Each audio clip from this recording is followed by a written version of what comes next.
Well, thank you for having me and thanking you for that generous introduction. I don't really consider myself in exile.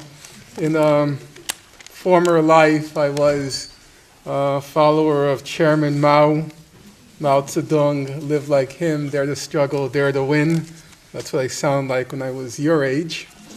And one of my favorite stories with Mao Zedong was, for those of you who know the history, in 1965 he was isolated in the Chinese Communist Party. He was in exile, as it were. And the famous story is that he meets the French cultural minister, André Malraux, at the Forbidden City. And as Malraux is leaving Chairman Mao and entering his limousine, Mao walks over to him and whispers in his ear, "I am alone with the masses." So I like to think I'm alone with the masses. I had several possible lecture topics for this evening, and this, I think, is a generally informed audience, and the kinds of topics I normally speak about would be maybe more heavily footnoted, but the general message, I think, would be familiar to people in this room. And so I decided at the last minute to talk about a different topic this evening, one which would be of more interest, perhaps, to an activist audience, and also because several people were kind enough to drive me here, and I wouldn't want to inflict on them the same lecture. Unlike Fidel, I do have a sensitivity for the audience I'm speaking to. So the topic I'll speak about this evening is the one that I'm currently writing about, and which I think will be of some interest. The formal title, the title of the book is A Farewell to Israel, the Coming Breakup of American Zionism. And basically what the topic is, or I should say the origin, the genesis of the topic is that I've noticed in the last few years I've been active, as Adam said. I first became publicly active in the Israel-Palestine conflict in June 1982 when Israel invaded Lebanon. And so we're already at a quarter-century anniversary of sorts. And the thing that's most striking in recent years is the complete collapse of the other side, as it were. And as somebody who wrote to me the other day from Columbia University, he said that now in public events, it's almost becoming too easy. The other side doesn't show up. When they do, they're very cautious about what they say. And what you basically see as a general picture is that those who are supporting Israel are now on college campuses reduced to an ethnic core. It's only the Jewish students, and of the Jewish students, it's really only about a third. One third, the Hillel crowd, one third are basically indifferent, and one third are supporting the other side, our side. Now, whereas with the Palestinian side, it's gone now well beyond the ethnic core. It's now reaching well into the mainstream. At a typical audience, the audience won't be more than 1/5 or 1/6 Arab or Muslim. It's going to be overwhelmingly pretty mainstream people who are showing up. And the crowds are getting larger. The crowds, for Israel are getting significantly smaller. And so basically what I want to look at is how do you account for this phenomenon? What exactly is going on? And that's what I want to talk about this evening. In order to do so, you have to have some historical background, and also you have to shed a large number of myths, which unfortunately many people, I think, mistakenly assume, especially the younger generation, There's the famous line often quoted of the Hungarian Marxist George Lukács that you have to look at the present as history. And I think very often, especially with this conflict, people don't see or don't know or are unfamiliar with the historical context. So we'll go back a little ways to try to flesh in that context, and its relevance will become clear as I proceed. It will come as a surprise, I think, to many of the younger people in the room that Israel only recently became a focus of American Jewish life. After World War II, the barriers to Jewish assimilation began rapidly to fall away. Before World War II, there were significant barriers to Jewish entry into the professions. If you looked at, for example, the Ivy League universities, only a handful of Jews taught there. And Professor Chomsky, for example, likes to tell the story that the reason MIT became a first-rate science and engineering school is because it didn't allow any Jewish mathematicians, or I should say Harvard didn't allow any Jewish mathematicians or physicists on its faculty, and so they all ended up walking down the street to MIT. And that was the picture, basically, until after World War II. Now the barriers to Jewish assimilation begin to fall away, and the opportunities for Jewish power and privilege, as it were, the American dream, begin to open up for American Jewry. And it's exactly at this moment when opportunities are now beckoning that this state of Israel is the state of Israel is created. And this state of Israel claims to be the state of the Jewish people, to speak in the name of the Jewish people, and also claims the primary loyalty of the Jewish people. And in many ways, this is now a catastrophe for American Jews, because Jews have historically always been burdened with this claim or this bogey of what's called dual loyalty. That is, Jews are loyal to their nation state, but they have a higher loyalty to international Jewry, from which all of this stuff about the international Jewish conspiracy and so forth arise. Well, now all of a sudden a state emerges which claims the primary loyalty of world Jewry. And the dual loyalty bogey suddenly now has a concrete institutional form. It's no longer just a creation or myth. It's now a factual reality.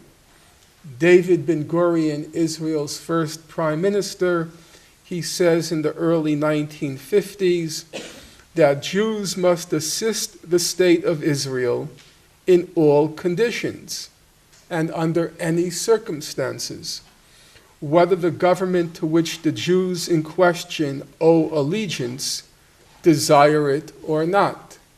And when he made this statement, it created a veritable hysteria among American Jewry, who became very frightened that here where he was, as it were, advertising to the world that Jews are not loyal to the United States. Their first loyalty is to Israel.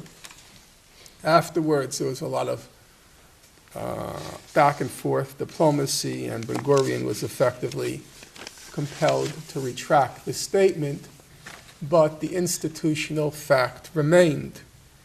And so what this means in concrete terms, which only people who are very much older than most in this room would know, is that from 1948 to 1967, Israel figured barely at all as a feature of American Jewish life, let alone American life generally.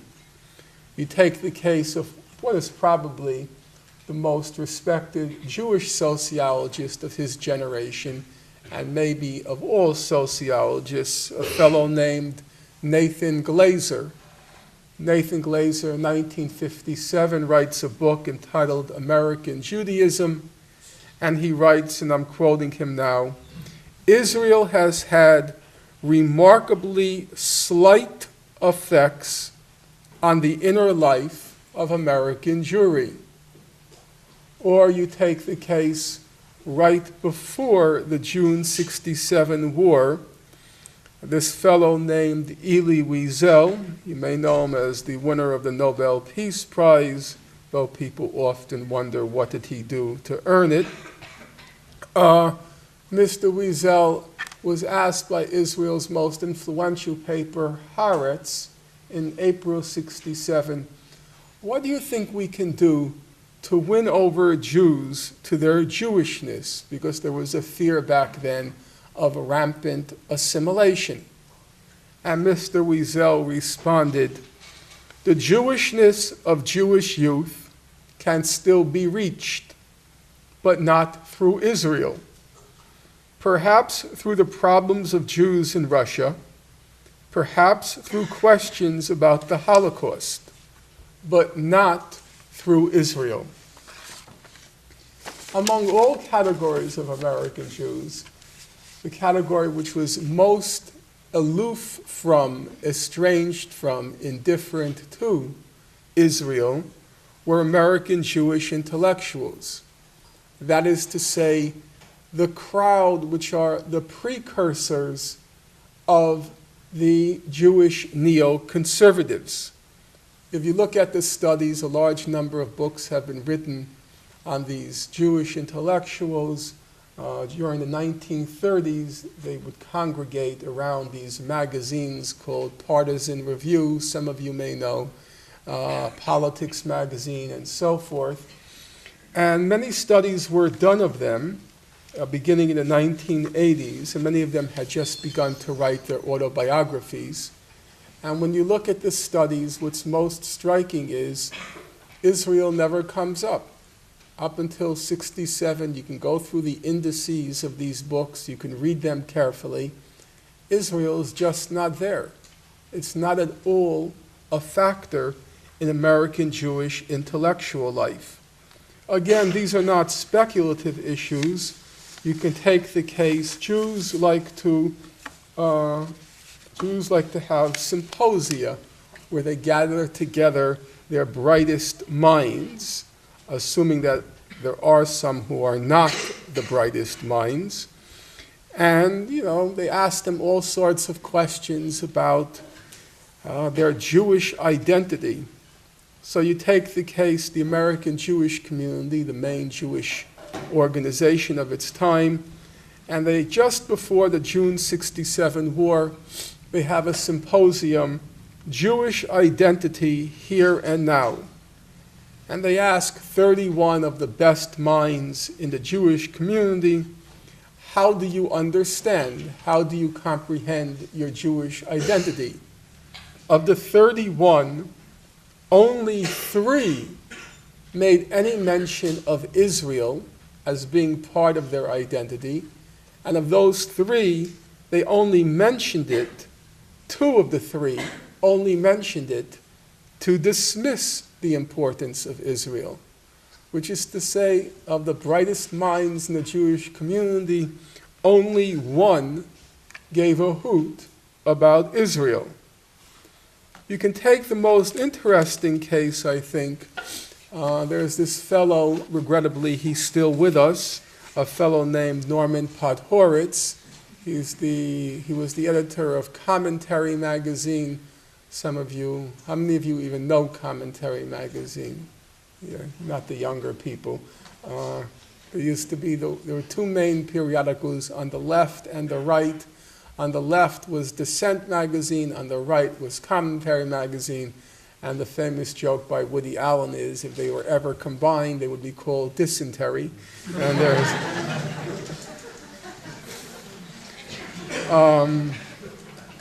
he's clever.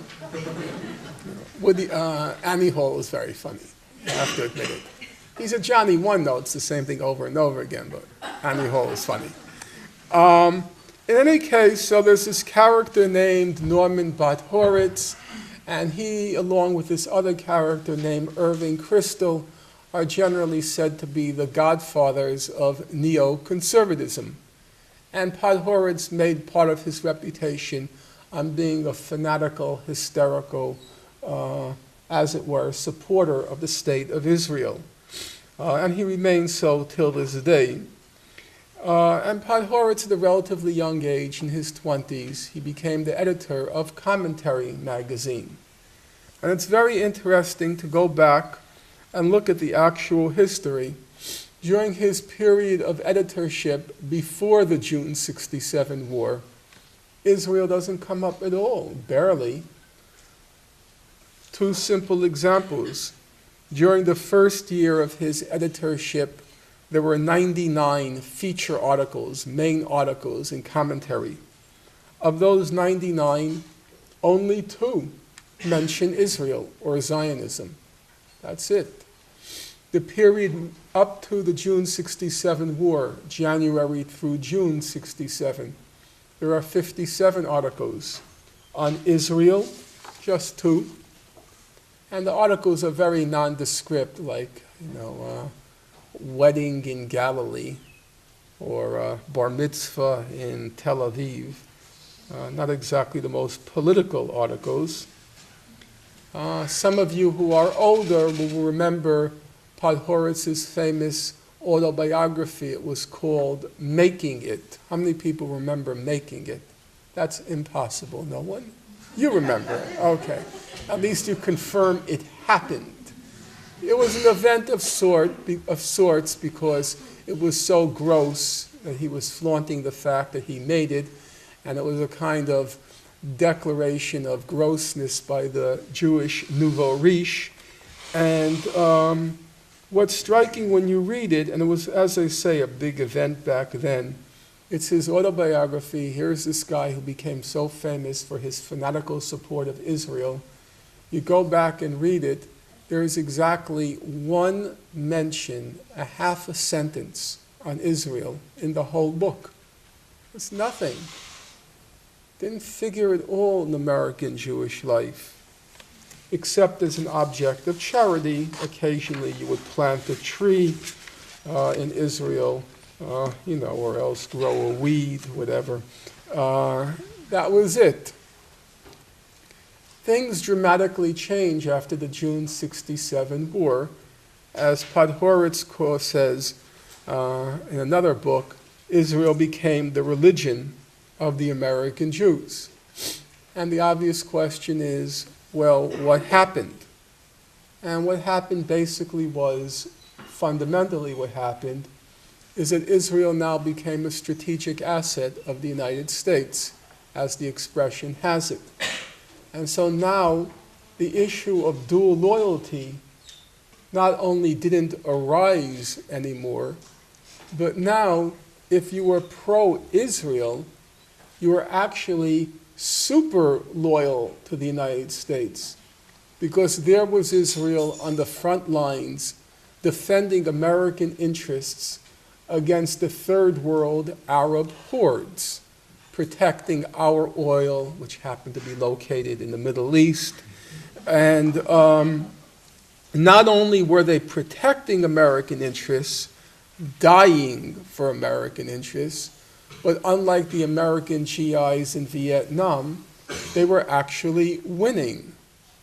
And not only were they winning, but unlike the American GIs in Vietnam, and this is the period when there were all the exposés of the atrocities that were going on, Israel was protecting our interests, Israel was winning, and Israel was winning while practicing, it was said, purity of arms. They were doing it in a moral way. So now a paradox occurs. Zionism as an idea originates in the notion that Jews cannot assimilate to the non-Jewish world, to the Gentile world, the European world. Jews cannot assimilate. Zionism's main product is the State of Israel. And now, paradoxically, by swearing allegiance to Israel, American Jews are now for the first time able to fully assimilate into American life. Because by swearing allegiance to Israel, they are defending Judeo-Christian culture against those Arab Third World hordes. So now, the more pro-Israel you are, the more pro-American you become. And so, many Jews, Jewish intellectuals, become pro-Israel. And in addition, American Jews have been, continue to be, and will probably continue to be in the future, they're overwhelmingly liberal in their values because, among other reasons, liberalism has done them well. The rule of law, separation of church and state, equality before the law, all those conventional liberal values. It was on the basis of those values that American Jews were able to flourish and thrive. And it seems as if Israel embodies all of those values. It's bringing the enlightened values. It's a besieged beacon of the Enlightenment values in the Middle East. At least on the surface, it seems to be an impressive democracy, practices purity of arms, and so on and so forth. And so for American Jewry, it becomes a source of pride to identify with the state of Israel. It seems to be, in many ways, the United States over there. You read the history, it's not very much unlike our own history. At least it looked that way. Israel was just the Alamo all over again. For those of you who are of a youthful generation, you won't remember, but there was this famous Disney film, Remember the Alamo. How many people have seen it? Okay, not bad. The others, you're culturally impoverished. Says who? Says me. And there is, I remember as a kid rooting for the folks in the Alamo. It was Jim Bowie, Lieutenant Rip Travers. Was it Davy Crockett, right? Davy Crockett. And I hated passionately that General Santa Anna. Every night I thought of ways to throttle that guy. How could he kill Jim Bowie and, Davy Crockett, born on the mountaintop of Tennessee? Bravest man you ever did see. Davy Crockett, king of the wild frontier. And Israel, for those of you who don't know the story, there's General Santa Anna besieging the Alamo. Alas, he prevails in that particular battle. And Israel resembled in many ways the Alamo. It was this outpost in a barbaric area, but the difference, of course, is Israel wins, it doesn't lose. What's happened, basically, is that whereas in the initial decades of its occupation, Israeli policy appeared to many defensible and basic ethical principles. In fact, the occupation was said to embody those principles. It was said to be a liberal occupation or an enlightened occupation. That kind of defense of Israel has now become less and less tenable. The era of the beautiful Israel has passed, it seems irrevocably, and the ugly Israel that has replaced it is a growing embarrassment. Now, in my view, it is not so much that Israel behaves worse than before, but rather the actual record of Israel's history has finally caught up with it, and the truth can no longer be denied. Apparently at this school, they're still trying to deny it, judging by the books that were assigned, but generally speaking, if you read the historians who currently write on the subject across the board, the history they're writing is no longer the way we read it when we were growing up. Growing up, the famous historical novel was called Exodus by Leon Uris, and then it became a movie. How many people know that? Okay. No, Paul Newman. If you want, we can do it all together. This land is mine. God gave this land to me. Who sang it?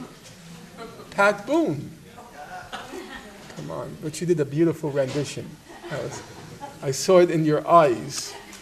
I don't know whether you were remembering Paul Newman or not, but... Certainly not Pat Boone. Not Pat Boone, right. But certainly Paul Newman. And basically what we studied back then, you could say with only a little bit of exaggeration, it was basically Exodus, Leon Uris's Exodus with footnotes. That's how the history was written back then. Nowadays, that just doesn't pass. The history looks very differently. Whoever you read, really, pretty much across the board, you can easily teach a course on by mainstream Israeli historians, books by them. You get the same general picture as if you were to read a person on the left. It doesn't change very radically. Similarly, back then the image, as I mentioned earlier, when it came to human rights, was the image of purity of arms. That's the famous expression. You read papers like the Washington Post, and they would say things like Israel is unique among armies in the world because it practices purity of arms. Nowadays, you read the human rights reports of mainstream organizations, Amnesty International, Human Rights Watch, B'Tselem, the Israeli Information Center for Human Rights in the Occupied Territories. No, it doesn't look very much like purity of arms. And if you look at the diplomatic record, the claim used to be that Israel is forever in search of an Arab partner for peace, or in the famous epigram of Abba Eban, the Arabs never miss an opportunity to miss an opportunity for peace. Well, that record doesn't look the same anymore when you look at what the diplomatic scholars, what the legal record actually shows. As this history became steadily more known in the past 20 years, Israel resorted to its usual weapons, or Israel and their supporters resort to the usual weapons to try to deflect attention from the record. One was, of course, to drag in the Nazi Holocaust, and the second was to claim a forever resurgent new anti-Semitism. Those weapons are no longer very effective. The Holocaust as a weapon has been dulled by overuse. Most people have been Holocausted out. And the new anti-Semitism has become, or the claim of anti-Semitism has become less and less credible for the simple reason that it's now being directed at mainstream people. When you attack people on the extremes and the fringes and call them anti-Semitic, they never really had the resources, as it were, to fight back. But when you claim, for example, that someone like former President Carter is an anti-Semite, he both has the reputation and the resources, that is, he's able to get on mainstream television and fight back. And so what you see is these claims are no longer sticking. They are losing all of their credibility because most people know enough about Jimmy Carter to know there may be many flaws in his character, and there are many negative features to his record as a president, and I'm not referring to Iran. but anti-Semitism simply is not a credible claim against him. Well, the net effect of this is, of all of these phenomena, as I would call it, the increasing knowledge about what's happening there and what actually happened. The increasing knowledge is Israel's stock has precipitously fallen in recent years. You start with Europe, 2003, a poll of the European Union names Israel the biggest threat to world peace. A BBC poll in 2007, it looked at the attitudes towards 12 major nations in the world. The most negative image of those 12 was Israel. This past year, Israel got slightly up. It managed to just rise one rung up above Iran. And if you consider the kind of PR Iran gets as compared to Israel, it's quite amazing how low Israel's stock has fallen. In the case of the U.S., the picture is not quite there yet. Overall, Israel has a favorable image among Americans, judging from polls, and certainly Americans are more sympathetic to Israel than they are to Palestinians. On the other hand, overwhelmingly, Americans support, judging again from polls, an even-handed U.S. policy in the Israel-Palestine conflict, and a sizable minority of Americans believe that U.S. policy tilts too much towards Israel. Americans, which I'll return to in a moment, overwhelmingly favor a two-state settlement on the June 67 border. What you can say in general about American support for Israel, and it's very clear when you are sort of out there, the support may be broad, but it's not very deep. What does that mean in practical terms? So, for example, if a newspaper writes a critical article about Israel, whether it's the Times, the Washington Post, the LA Times, and there will be letters written in objecting to the article, it's always the case that the letters are only signed by Jews. You're never going to see, apart from the Christian fundamentalists, which I'll leave aside for a moment, but mainstream people are not going to any longer rise to Israel's defense. A 2007 Anti-Defamation League poll found that American support for Israel is much less than for, say, the United Kingdom or Japan. It falls basically within the area of India and Mexico. Now, if you consider what kind of press Mexico and Mexicans are getting, again, it's a significant decline for Israel's standing in the United States. The most interesting poll findings are among American Jews. There you find, to quote one survey from 2005, the attachment of American Jews to Israel has weakened measurably in the last few years, continuing a long-term trend. American Jews care less, talk less, and act pro-Israel less than ever before. The main pollster is a fellow named Stephen Cohn. He seems to have devoted his life to polling Jews on every imaginable topic. I can barely imagine a more dull topic, or more dull life endeavor. He writes that in the long run, a polarization of American Jewry is likely. A small group of pious Jews will grow more pious and attached to Israel, while the larger group of Jews will drift away. And then some of the findings are actually kind of astonishing. They were, at any rate, to me. 2006, they asked, how close do you feel to Israel? Among Jews under 40, 1/3 said distant. And then a 2007 poll was asked, if Israel were destroyed, would you feel it as a personal tragedy? Now, I think it'll come as a surprise to many of you when they were asked, Jews under 35, would Israel's destruction be a personal tragedy for you? Less than half said yes, which was very surprising. I found myself in an unusual place because Personally, I would find it a tragedy. I think the destruction of any culture or any country is a tragedy, and I probably would be personally appalled by it. But among the under 35 generation, there's been obviously there are different ways to interpret it. Your generation, you have a different ranking system. First comes your cell phone, then comes your BlackBerry, then comes your pager, and then comes the rest of the world. Oh, I'm sorry, I left out Facebook. That's right. I know, I left out MySpace. Okay. And then comes the rest of the world. Apart from, of course, your 2,656 friends that you've listed. Anyone who has more than 3 friends is a deranged megalomaniac, but that's...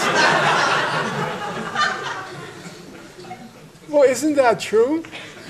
Friendship is supposed to mean something like intimacy. It's not supposed to be a mob or a crowd. I don't go to the Facebook, thank goodness, but I know people tell me they list 256 people as their friends. That's not normal. Sounds like someone has less than 100. I'm glad. How many gifts can I give each year? And then, apart from that category, there is somebody's very defensive about having more than 100. Speaking of which. And then there has been a large amount of elite estrangement from Israel. The most prominent cases in recent years, of course, being Mearsheimer and Walt, and the case of Jimmy Carter. In the Carter case, it's quite interesting to see the phenomena as it played itself out.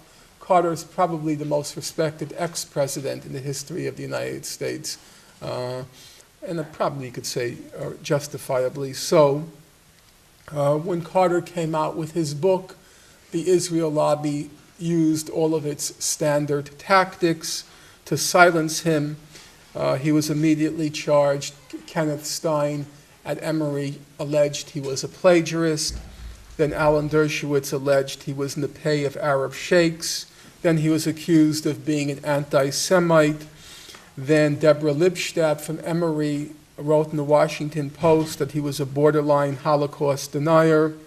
Then Neil Scher alleged that he was a Nazi sympathizer. And then it was alleged that he was a supporter of terrorism. So they pulled all the stoppers on Mr. Carter. But what happened? The slime tactics are not particularly surprising. What was surprising was how unsuccessful they were.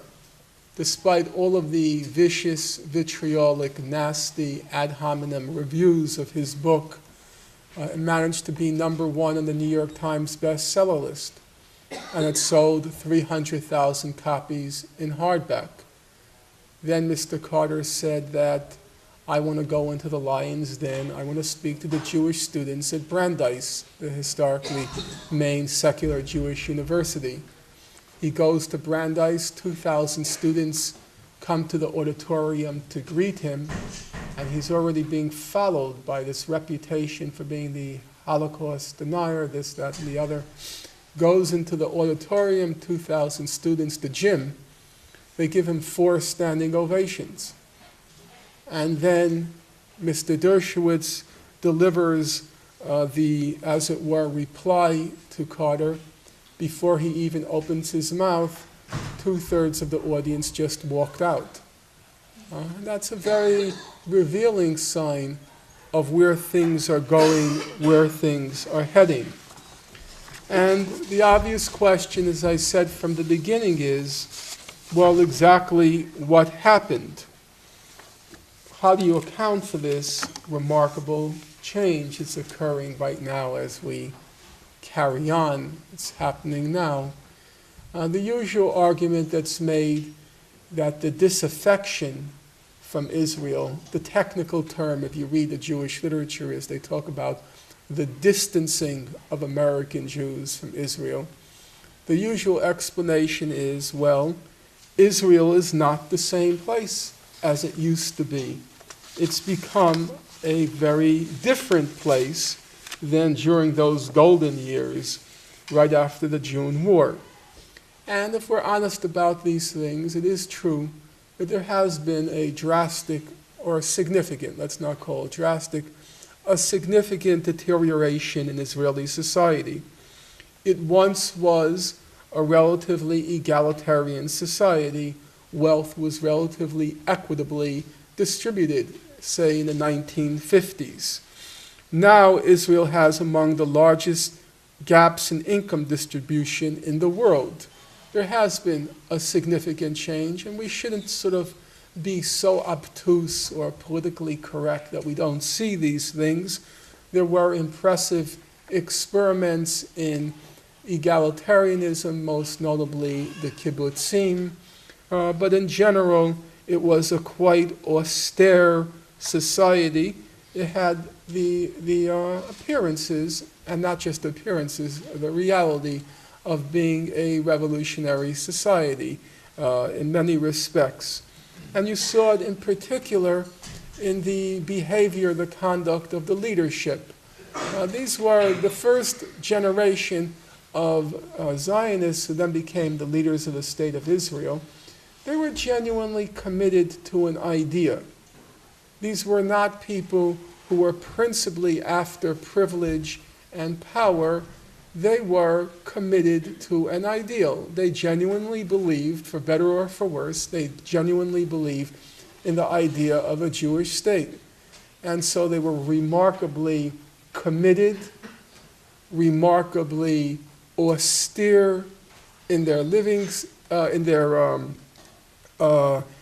their personal conduct, and remarkably honest. Those are facts.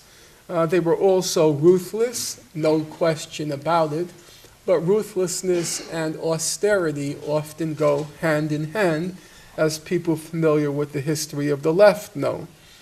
There were, back then, you take 1976, the Prime Minister of Israel is a fellow named Yitzhak Rabin. And Mr. Rabin has to step down from office. He has to give up his position. Why? His wife had one open bank account in the United States. No money in it. Just to even have a foreign bank account was enough to cause a scandal in Israel and force the Prime Minister to resign. Things have obviously changed quite radically.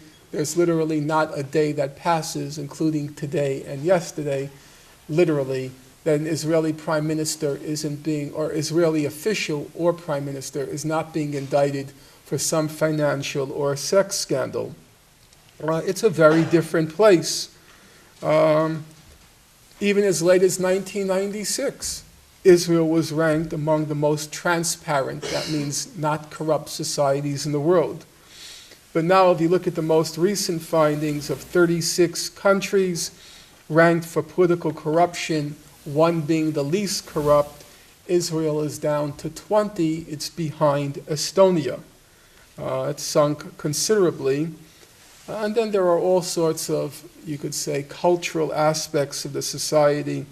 Over the past 2 decades, about 50 to 70% of Israeli Jews support transferring the Israeli Arab population out of the country. A surprising finding, at least for me, of the 27 countries in the world with minority populations which are vulnerable to discrimination.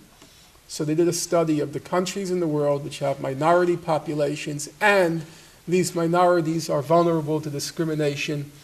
Israel ranked, of the 27, it ranked 27th, the last in economic discrimination, and 26 next to the last in political discrimination. A 2007 report by the Israeli Center for Racism found 50% of the Jewish population feels fear when hearing Arabs spoken in the street. 1/3 feel revulsion, 44% feel discomfort, and 1/3 feel hatred. And only, as to quote the Israeli study, only a mere 50% believe that Jews and Arabs should enjoy equal rights. So it has changed quite significantly. But in my view, this claim has been grossly exaggerated. It's not so different than it once was. So let's take some standard examples. We're often told, where is that socialist, Zionist, enlightened leadership of the past? People like David Ben-Gurion, the first prime minister. And he's contrasted with the ruthless militarist Ariel Sharon. Well, the problem with that contrast is this. If you open up Moshe Dayan, the Israeli general, his memoirs, he says Ben-Gurion did not just like Sharon, he positively adored him. Sharon for Ben-Gurion embodied the character of the Israeli Jew of Ben-Gurion's dream, a man of integrity. Or take the case of the wars. We're often told the 48 war, that war of independence, the one that's depicted in Exodus, was a war with the purity of arms, the beautiful Israelis, the bronze kibbutzniks, facing off those stench-filled Arabs.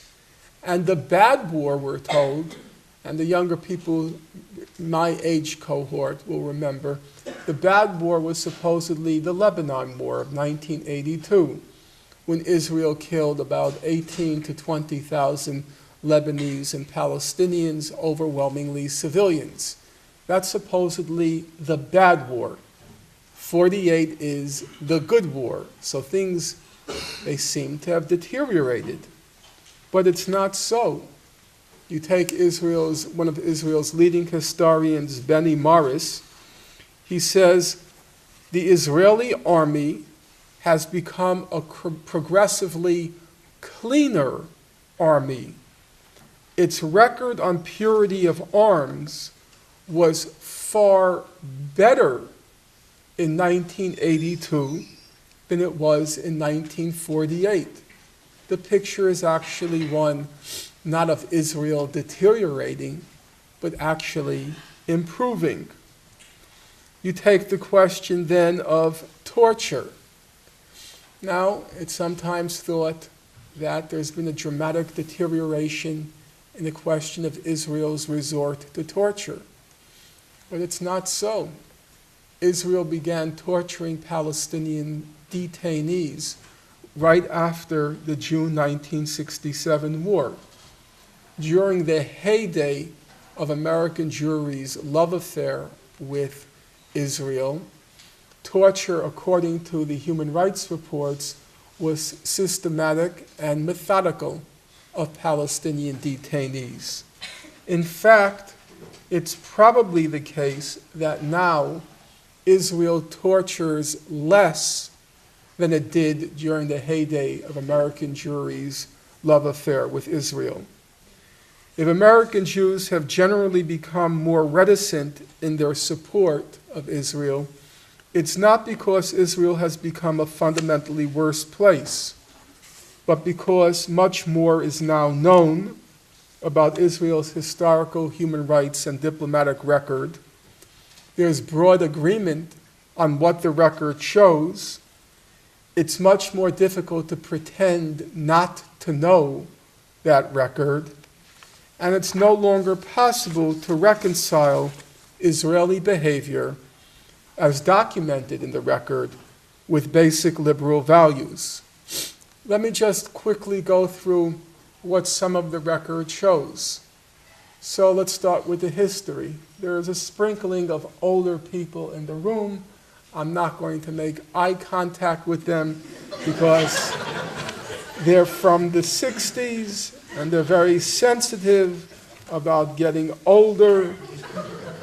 They have not quite reconciled themselves to the fact that not only are the 60s over, but they themselves are in their 60s.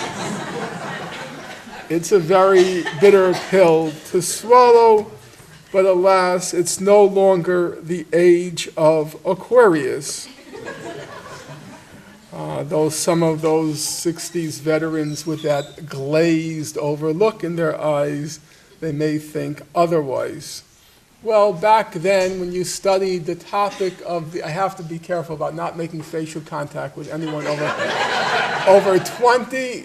You know, I'm not out to alienate people. I want to win people to a good cause. Okay, you. You couldn't be more than 14, so okay. Why are you laughing? You couldn't be either. Okay. So back then, if you studied the Israel-Palestine conflict, the most contentious historical issue, the one people used to vehemently argue over, was how the Palestinians become refugees in 1948. And the standard Israeli view, and the one which is echoed in scholarship and in mainstream political life, the claim was in 1948 the Arab army stood poised to attack the newly born state of Israel. They transmitted these radio broadcasts telling the Palestinian Arabs to leave, clear the fields for the invading Arab armies. Once the fields were cleared, then the armies would go in, sweep the Jews into the sea, and then the Palestinian Arabs could return. How many people remember that Arab radio broadcasts argument? Yeah, it was pretty conventional, yes. And then beginning the late 1980s, Israeli historians began looking into the topic, not only Israeli, but predominantly, and they reached a conclusion based on archival evidence that there's no basis for this claim about Arab radio broadcasts. And if you take the main Israeli historian on the topic, Benny Morris, he says what happened in 1948, using his term, not mine, was an ethnic cleansing. And that's now the broad consensus among historians. There is some disagreement about whether or not it was a premeditated ethnic cleansing. Mr. Morris says not really. He says there was a war, and in the course of war, you have to clear out civilian populations in order to defeat your enemy, to clear out the civilians from their rear, and so on and so forth. So he says it wasn't really premeditated, it was just a byproduct of the war. And then others say not true. In fact, it was premeditated, it was systematic, it was intentional to clear the population out. And to show you how narrow the debate has now become, you take the case of Israel's former foreign minister, a fellow named Shlomo Ben-Ami. He's a very smart guy, in my opinion, a decent guy. He's by training a historian. He was the foreign minister in 2000 when Ehud Barak was prime minister. And he recently wrote a book called Scars of War, Wounds of Peace. And in the book, he addresses the question in passing of the Palestinian refugees. And he says, yes, I agree, it was an ethnic cleansing. But he says, I don't really agree with Morris that it was a byproduct or an accident of war. He says, no, I think it was, to quote him, meaning quoting Mr. Ben-Ami, he says, I think it was anchored in the Zionist philosophy of transfer. Transfer being the euphemism back then for expulsion. It's not very complicated. Any 6-year-old can figure it out. You want to create a Jewish state. A Jewish state means a population that's overwhelmingly Jewish demographically. And you want to create this Jewish state in an area which is overwhelmingly not Jewish, namely Palestine. Well, the only way you can square that circle is by expelling the indigenous population, which is exactly what happened. Or you take another question, leaving aside the refugee question, the other question that constantly comes up in the historical aspect of the conflict is namely those wars, what seems to be an interminable series of wars between Israel and its Arab neighbors. The 48 war, 56 war, 67 war, 68 to 70 war, the Canal War, 73 war, 82 war. Who caused them and why? And the conventional view, at least in the mainstream, is these were, as Israel likes to call them, these were no-choice wars. These were, or the other term that's often used, these were existential wars Israel had no choice but to fight them, otherwise it would have suffered a terminal defeat. That's the general claim, but that's the general claim in the media, in public life. It has no relationship whatever to what scholarship shows. And a good example is there's a very smart guy, a fellow named Zeev Maoz, Z-E-E-V, the last name is M-A-O-Z. Mr. Maoz is the former director of the Jaffe Center for Strategic Studies at Tel Aviv University, the most prestigious think tank, strategic think tank in Israel.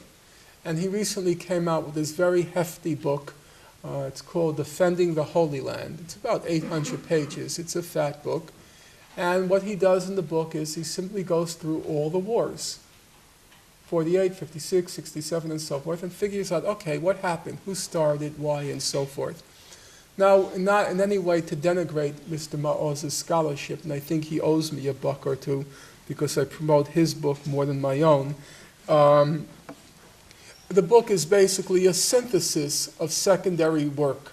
He just looks at all the scholarship, and what does he find?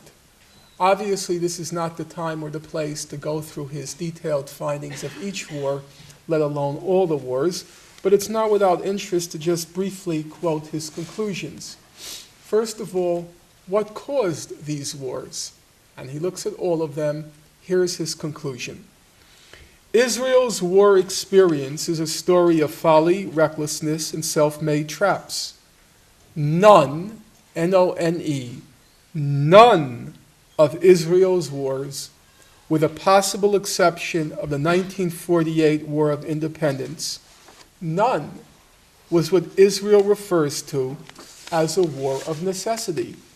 They were all wars of choice or folly. Notice even 48, he just says a possible exception. That's the record on war, including that Six-Day War in 67, including the 73 War, the Yom Kippur War. They were all wars of choice or folly. None of them were existential wars. None of them were wars of self-defense. None of them were no-choice wars. That's the record on war, as he sees it. Again, basing himself not on original research, but looking at what all the secondary scholarship shows. What's the record on peace? We're told, Israel always in search of an Arab partner for peace. What does the record show? Israel's decision makers were as reluctant when it came to making peace as they were daring and trigger-happy when it came to making war. The official Israeli decision makers typically did not initiate peace overtures. Most of the peace initiatives in the Arab-Israeli conflict came either from the Arab world, from the international community, or from grassroots and informal channels. That's the record. Okay, the human rights record. The human rights record, our understanding of it, has dramatically changed. What does that mean? If you were active in the 1970s, 1980s on this particular issue, well, of course, Israel was torturing Palestinian detainees routinely, methodically, systematically. The problem was no human rights organization wanted to touch the issue, for good reasons and for bad. The good reasons is a sensitivity to Jewish suffering during World War II. You start talking about Jews torturing, it has this kind of, sounds like the Gestapo, so we're not going to go there. And the bad reason, of course, is it was fearful, Jews are liberal, and they give to liberal organizations. And there was a fear by organizations like Amnesty International that if you start touching Israel, the money was going to get pulled. And that was a very real and a realistic fear. Things began to change in the early and because of that, if you wanted to cite evidence of Israeli torture, for example, you had to rely mostly on marginal figures. I'm not in any way denigrating them. They were and are great human beings. But they were people on the margins of political life, people like, for those of you who remember, and she's still with us, Leah Semmel, the Trotskyist lawyer from Israel, Felicia Langer, the Communist Party lawyer from Israel, and Israel Shahar, the organic chemist from the Hebrew University. That's the only people you could cite. And with all due respect to them, and I have the highest regard for all of them, they weren't what you could say in mainstream life, they weren't credible sources because you can always dismiss them as being fringe elements. Things begin to change quite radically in the early 1990s, and they changed for basically two reasons. Number one, the early 1990s is the first Intifada, and Israel now begins to torture Palestinian detainees. It begins to reach epidemic proportions. So the statistics are between 1987 and 1993, the period of the first Intifada. Human Rights Watch, B'Tselem, they say that Israel tortured, and I'm using their numbers, tens of thousands of Palestinian detainees, which was a very high number as compared to the entire adult male population, which was vulnerable to torture. And the second thing that changed is now Israeli human rights organizations begin to emerge, and organizations most notably B'Tselem at that time. And B'Tselem in 1990 publishes a report for the first time, a mainstream human rights organization categorically comes out and says Israel is torturing Palestinian detainees. And now organizations like Amnesty, and then later when it comes into prominence, Human Rights Watch, they have, as it were, a moral cover for attacking Israel. Number one, they can no longer really ignore it because it's become so egregious what's happening. And number two, they can always say, well, we're not anti-Semites, we're just quoting what B'Tselem is saying. And so immediately after B'Tselem comes out with its report, all the mainstream human rights organizations begin publishing their own reports documenting Israel's resort to torture. The other thing that's changed, of course, the whole language has now changed. You take the case of apartheid. Okay, when Jimmy Carter publishes his book, he has apartheid in the title, and it causes a kind of veritable hysteria. But what was more interesting about the hysteria is not the fact that there was a hysteria, there's always a hysteria. What was most interesting was how easily you can diffuse the hysteria by citing all of these mainstream figures in Israel who refer to Israeli practices in the occupied territories as apartheid.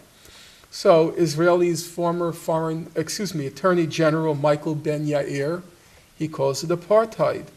Israel's former Minister of Education, Shulamit Amoloni, she calls it apartheid. Israel's other former Minister of Education, Yossi Sarid, just 2 weeks ago in Haaretz, he says, well, if it waddles like a duck, quacks like a duck, well, it's apartheid. Israel's human rights organizations, B'Tselem, routinely refers to it as apartheid.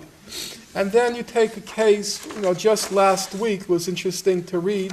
You opened up Haaretz during Mr. Carter's negotiations in the Middle East. They have an editorial, it's entitled, Our Debt to Jimmy Carter. That's the editorial. It's not Amira Haas, it's not Gideon Levy. And in it, it says as follows. It says, well, Israelis have had a lot of problems with Jimmy Carter ever since he used the word apartheid in the title of his book. And then Haaretz writes, the most influential mainstream Israeli newspaper, he says, and I'm quoting it verbatim, but the situation in the territories begs for the comparison. Well, that's really a radical change, where mainstream papers are now saying apartheid, and you have to recognize it's a very serious issue, because under international law, what's called the practices of apartheid constitute a crime against humanity. It raises very serious legal issues. And so for mainstream organizations to now be saying this is apartheid, a very significant distance has been traversed. And obviously, if you're a liberal American Jew, it's impossible to reconcile your values with allegations of that sort, allegations which have been supported and sustained by mainstream figures. And finally, there's the diplomatic record. The diplomatic record, what does it now show? Well, in the past it was Israel in the search of the partner for peace. Now the diplomatic record is pretty accurately summed up by Jimmy Carter himself in the book Palestine, Peace, Not Apartheid. How does he conclude the book?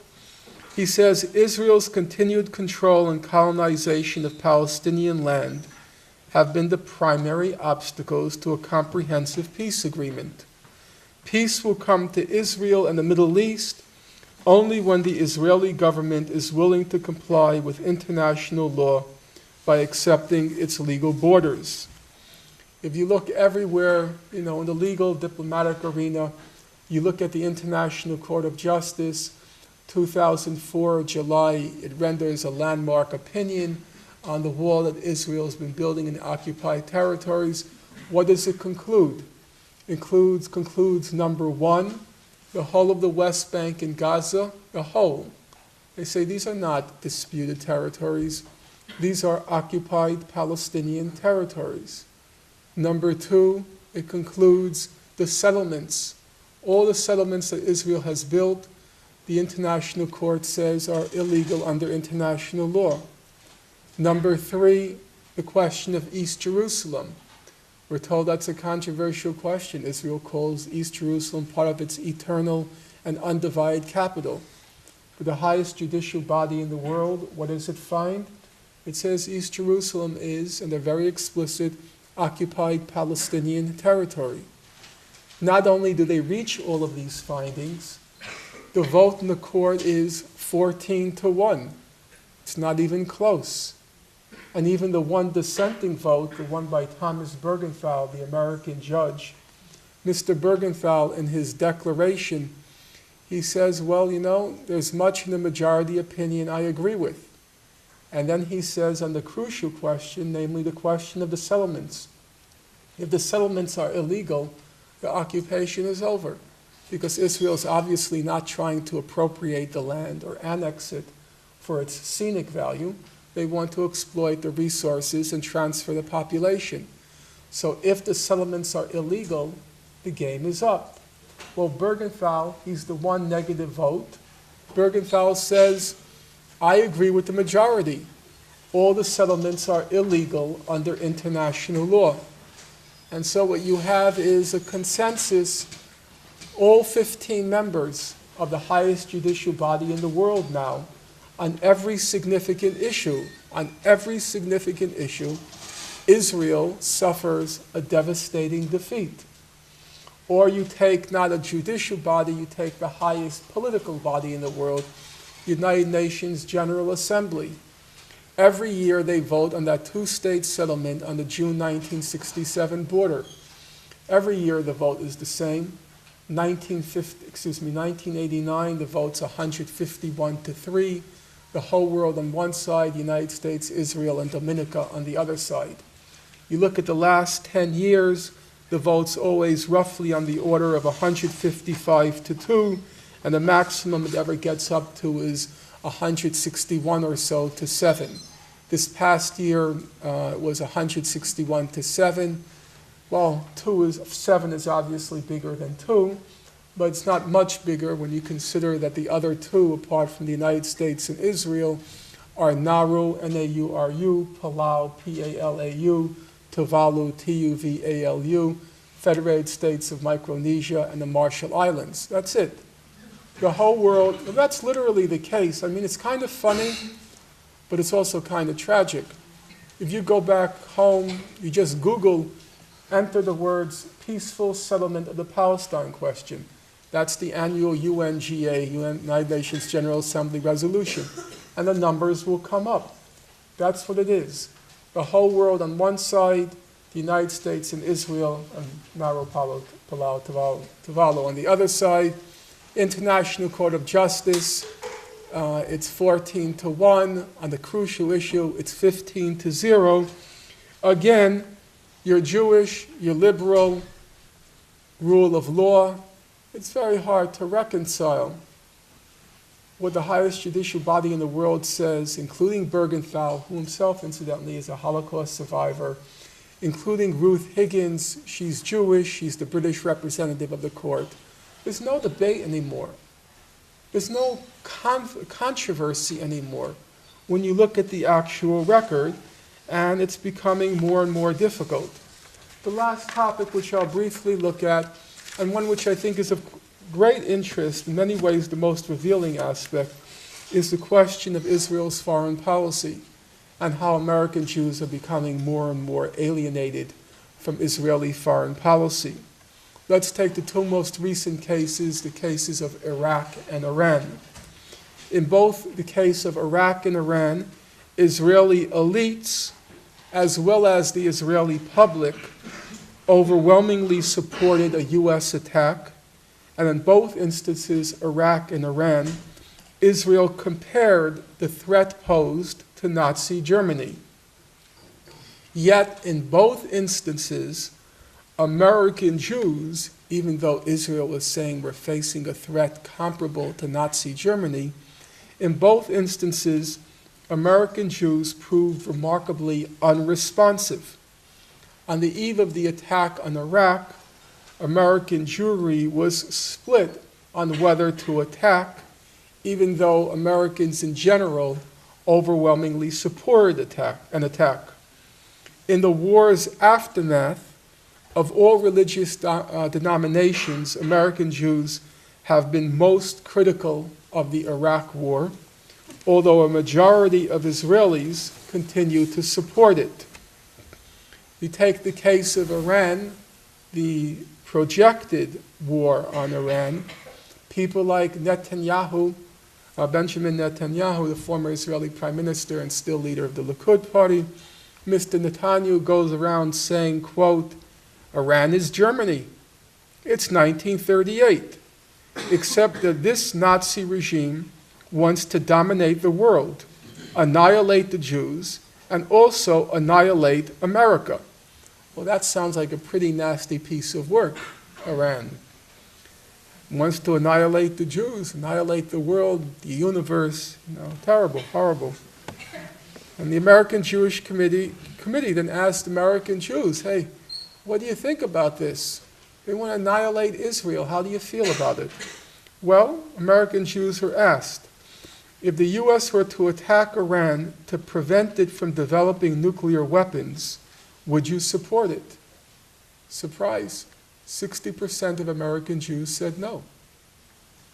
Which, if Mr. Netanyahu is correct, basically means American Jews are saying we don't care if it annihilates Israel. Our answer is no. Well, what happened? I think a couple of things happened.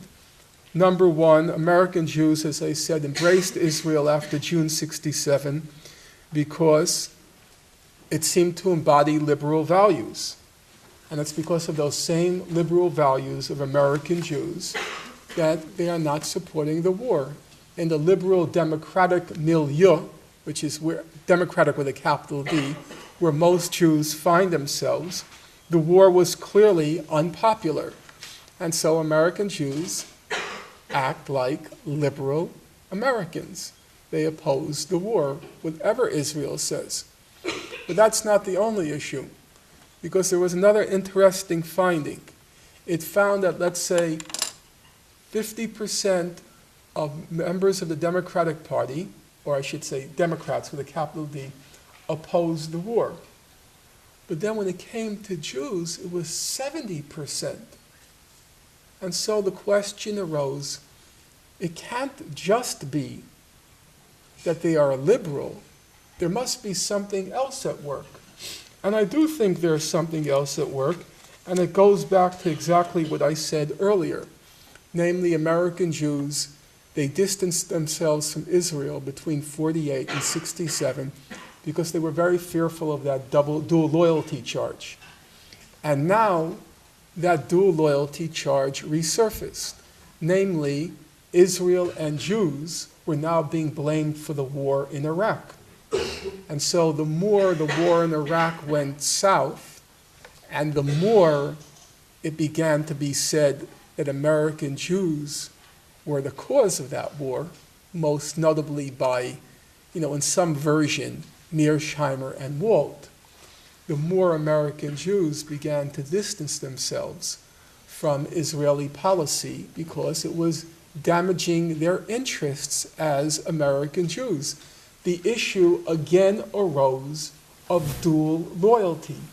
And the moment the dual loyalty issue arises, American Jews pushed Israel away. The reasonable assumption is that the divide between American Jews and Israel will grow wider as Israeli policy, foreign policy, becomes more truculent and isolated from world opinion. You take the example just this past year, all of you will remember the National Intelligence Estimate concludes that Iran is no longer involved in the program of nuclear weapons program. And the whole world breathes a sigh of relief. There's not going to be a war with Iran. The majority of Americans breathe a sigh of relief. There's not going to be a war with Iran. Well, the whole world except Israel. Israel is the only country in the world which immediately denounced the NIE findings, saying they were not true, and that Iran is involved in a war in a nuclear weapons program, and it needs to be attacked. Now, for American Jewry, it's just a very hard position.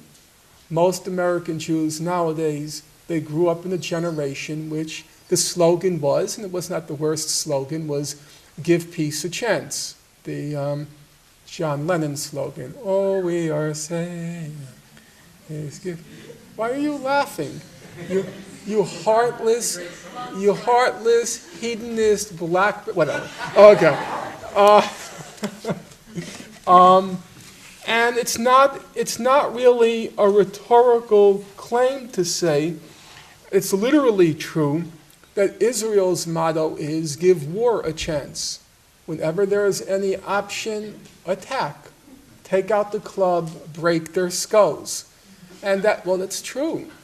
And that has become, for many American Jews, it's simply become unpalatable. It just doesn't sound very liberal. It's not what John and Yoko would have said. Not that they were Jewish. And so you see this considerable divide opening up. There was an interesting comment by this absolutely wretched creature named Shmuel Rosner. He's the American correspondent for Haaretz. But he said something, a broken clock is right twice a day. And he had something interesting to say. In early 2007, he said as follows: "The Jews of Israel comprise perhaps the most sympathetic group towards Bush in the entire world. They are certainly more supportive than the general American public, and may very well be more sympathetic than any particular group of Americans. On the other hand, American Jews constitute one of the least sympathetic groups. A vast majority of them oppose Bush. Indeed, many really loathe him. The overwhelming majority of Jewish Israelis do not agree with the statement that Bush is dangerous for the world, as the majority of people in Western countries hold, not to speak of public opinion toward Bush in the Middle East. Before the presidential election 2 years ago, Bush was clearly preferred by Jewish Israelis over his rival, John Kerry. But the Jews of America voted en masse for Kerry. Some American Jews have a hard time digesting a reality in which an Israeli prime minister can stand at Bush's side and describe the war in Iraq as an achievement. That's how huge the chasm has become.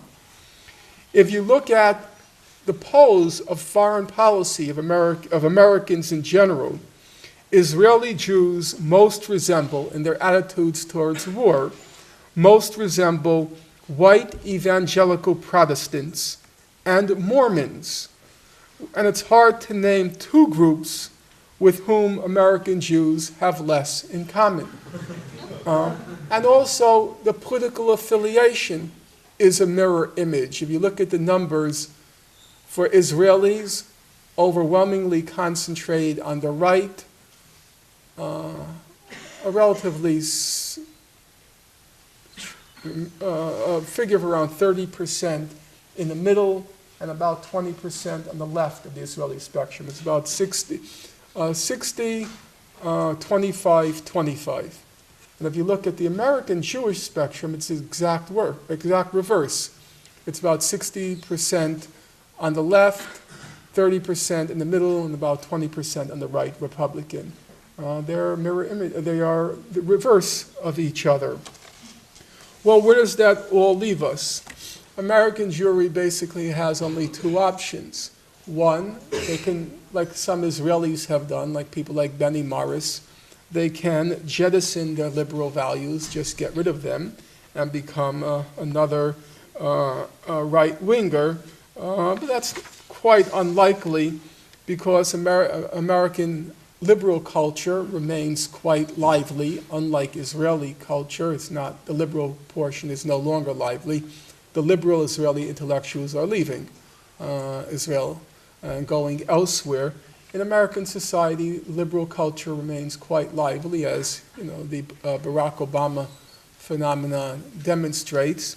And American Jews have played a formative role in liberal American culture, and have also thrived in that culture, so it's very unlikely that they're going to abandon those values. The more likely scenario is probably that American Jewry will cast Israel adrift, that it will return pretty much to what it was like before June 1967. Israel will be the object of occasional charity, a rallying point in times of existential crisis. Israel will be like, for those of you who knew the old world, will be like the Meshuggah ant. Meshuggah, the Yiddish for crazy, the Meshuggah ant who you put up in the attic because of what the neighbors might think. And Israel is like the Meshuggah ant that it's kind of an embarrassment, and you would like, or you would prefer to forget about. In my view, for what it's worth, the breakup of American Zionism is probably not only great for Israel, for Palestinians, it'll also be great, or certainly an improvement for Israelis. Because since the 1967 war, Israel has basically been a stage on which American Jews have played out all sorts of infantile and, in my view, sick fantasies, and also useful for their power and privilege. I don't think American Jews ever really cared about Israel any more than they ever cared about the Nazi Holocaust.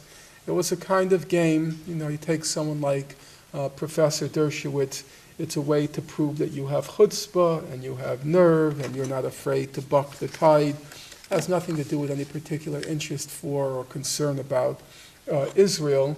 If Israel has become a crazy state, and it has, it's in no small part due to American Jews, by abetting its worst tendencies and freeing Israel from needful restraints. American Jews have exerted a terrible influence on Israeli society. And I think Palestinians as well as Israelis will benefit when, and the day is probably not far off, American Jewry bids Israel farewell.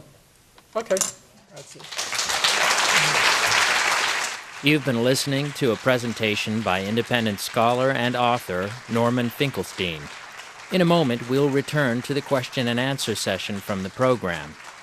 The title of Dr. Finkelstein's lecture is The Coming Breakup of American Zionism.